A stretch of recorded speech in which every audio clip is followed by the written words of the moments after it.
안녕하세요. 종교학 박사 방 박사입니다. 오늘은 아마겟돈이라는 말이 어떻게 나왔는지 묵시록 성경을 통해서 보여드릴 텐데요. 이 아마겟돈은 굉장히 일상적으로 사용하는 언어가 됐어요. 이 2025년 올해죠. 1월 9일 YTN 방송을 보면요. 이때 LA에 대형 산불이 일어나는데 아마겟돈이라는 표현들이 나와요. 를 보세요. 섬뜩한 붉은 빛으로 물들입니다. 시속 붉은빛, 160km, 악마의 바람을 타고 악마의 하늘부터 바람. 땅까지 붉은 화마가 마을 전체를 덮쳤습니다. 주택들이 속수무책으로 불에 타 무너지고 차량도 폭발과 함께 불길에 휩싸입니다.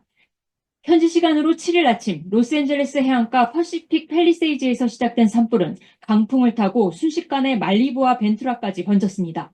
필사적으로 불 속에서 탈출한 주민들은 이번이 엄청났죠. 최악의 대재앙, 아마겟돈이라고 말합니다. It's Armageddon. 아마겟돈이라는 I'm 거죠. driving through a war zone right now and I don't even know what to say. 아마겟돈입니다. I don't 지금 even know. 전쟁과 같은 곳에서 차를 몰고 있습니다. 엎친 데 덮친 격으로 이런 식으로 미국에서 굉장히 일상적으로 아마겟돈이라는 표현을 쓰고 있고 이걸 그대로 받아서 한국 신문에서도 아마겟돈, 통제 불능 상태. 자, 그럼 이게 어디서 나올까요? 묵시록에 나옵니다.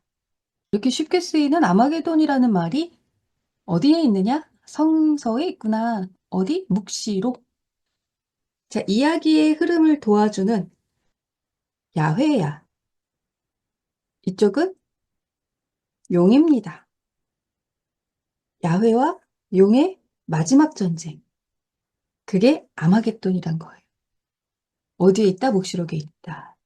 근데 먼저 22장 18절, 19절을 제가 보여드리는 거는 이 말씀을 전할 때 보태면 재앙들을 그에게 보탰을 것, 죽는다는 얘기입니다. 그리고 죽고 그냥 끝나는 게 아니고 영벌을 받아 유황, 불못, 지옥에서 그냥 죽는 것도 아니고 그래서 아니 무슨 사이코패스야? 막 이런 생각이 들게. 그리고 이야기를 또 빼면 구라쳐도 안 되지만 의도적으로 중간중간에 막 빼. 그렇게 해도 생명나무와 거룩한 도성에서 얻을 그의 몫을 빼어버리실 것. 생명나무와 거룩한 도성에서 얻는 건 영생이거든요.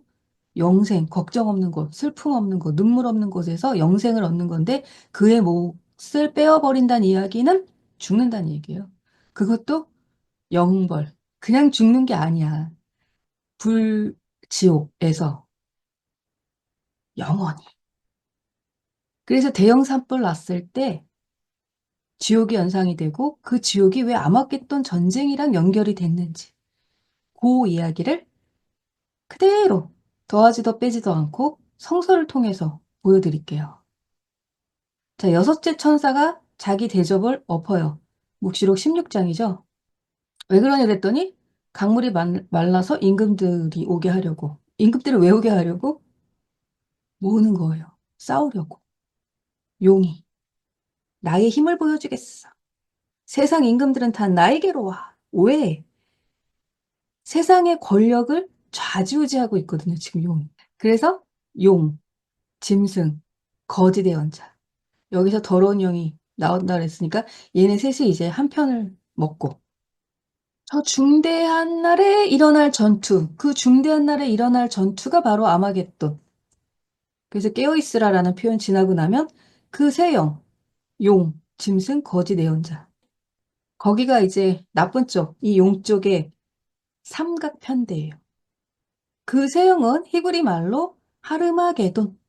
이게 이제 번역해서 우리나라는 아마겟돈으로 더 유명하고요. 원어에 가깝게 번역을 하자 그래서 나온 게 천주교 2000년 성경이다 보니까 거기선 하르마게돈이라고 번역을 한 거예요. 이 하르마게돈이 아마겟돈이에요. 여기로 임금들을 모으는데 왜? 싸우려고. 근데 여기서 바로 안 싸워요. 바로 안 싸우고 일곱째 천사가 대접을 붙거든요. 요거는요. 일단 여섯 번째 대접에서 싸울 준비를 하고 있었다 그러면 일곱 번째 대접에서는 다시 한번 심판이 이뤄지는 거예요. 근데 이 심판이 오늘날 우리가 겪고 있는 여러 가지 자연재해, 기후변화, 전쟁 전염병 이런 거랑 관련이 있다 보니까 내가 그랬어. 저것들 벌 좀 받으라 그랬어. 왜? 내 백성을 괴롭히니까. 그렇게 된 거야.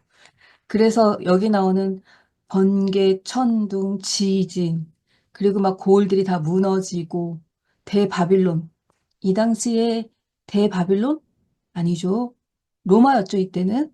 묵시록이 쓰였던 당시는 로마인데 로마는 그 옛날의 바빌론처럼 선진 문명을 가지고 있었던 대제국의 수도죠.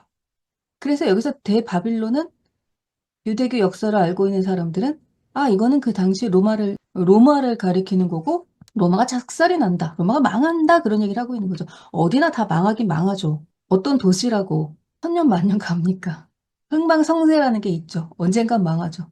그때 섬들이 달아나고 산들이 자취를 감춘다는 이야기는 엄청난 지각 변동으로 인해서 있던 섬이 안 보이고 산들도 가라앉고 갈라지고 근데 지금 이게 왜 우리 시대에 먹히냐 그러면 일본 화라산 이야기 지금 많이 나오고 있죠. 거기 지금 오늘 내일 하고 있단 말이에요.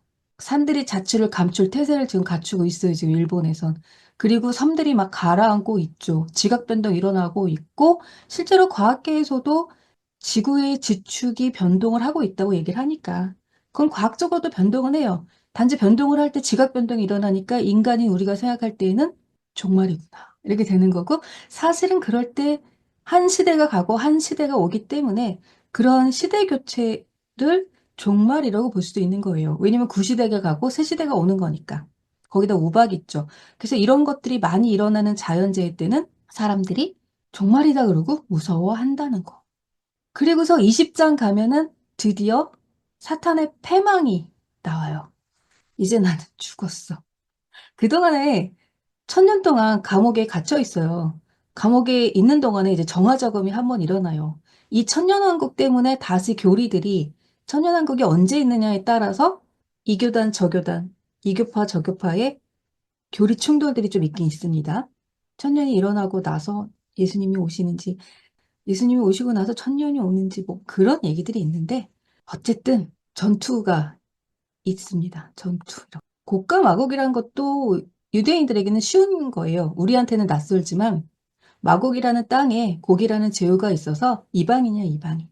이방인들이 항상 이스라엘을 괴롭히면 이 이스라엘 사람들은 선민의식이 있어가지고 잊지 않습니다. 그래서 지금의 유대 민족이 그렇게 면면이 끈끈이 세계사에 영향을 미치고 있는 거기도 해요.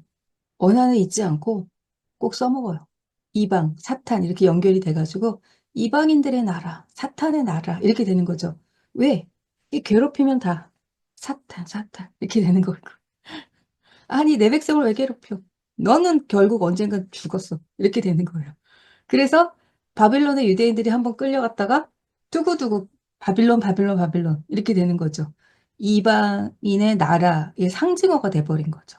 근데 당시는 로마였어. 근데 로마인데 로마를 로마라고 말하기는 좀 무서워. 당시 로마는 바빌론보다도 더 짱짱하고 힘이 센 강대국이었단 말이에요. 그러니까 바빌론, 바빌론 이렇게 말하면 유대인들끼리는 다 알아듣는 거죠. 그리고 이제 그 유대인들 중에는 그리스도교인도 있고 유대교인도 있고 그런데 신약으로 오게 되면은 그리스도교인 이렇게 한정이 되는 거죠. 유대인은 유대인인데 그리스도교인 유대인 이렇게 되는 거죠. 그리스도를 믿는 유대인 이렇게 되는 거죠. 기독교 유대인 이렇게 되는 거죠. 그 사람들이 전도를 하는 거죠. 그래서 그 전투가 어떻게 끝났냐 그러면은 불이 내려와서 삼켜버려요. 이 불 이미지 때문에 그게 그래서 그 대형 산불이 났을 때 그렇게 이야기를 하는 거죠. 아마게돈이야. 이거는 아마게돈 전쟁이야. 불이 나서 삼켜버려요. 그리고 나서 악마는 불과 유황못에 던져지고 그러면 끝 엔딩. 불과 유황못에 던져져. 끝. 근데 가서 보니까 누굴 만나요? 짐승과 거짓 예언자는 이미 1000년 전부터 거기 들어가 있었어요.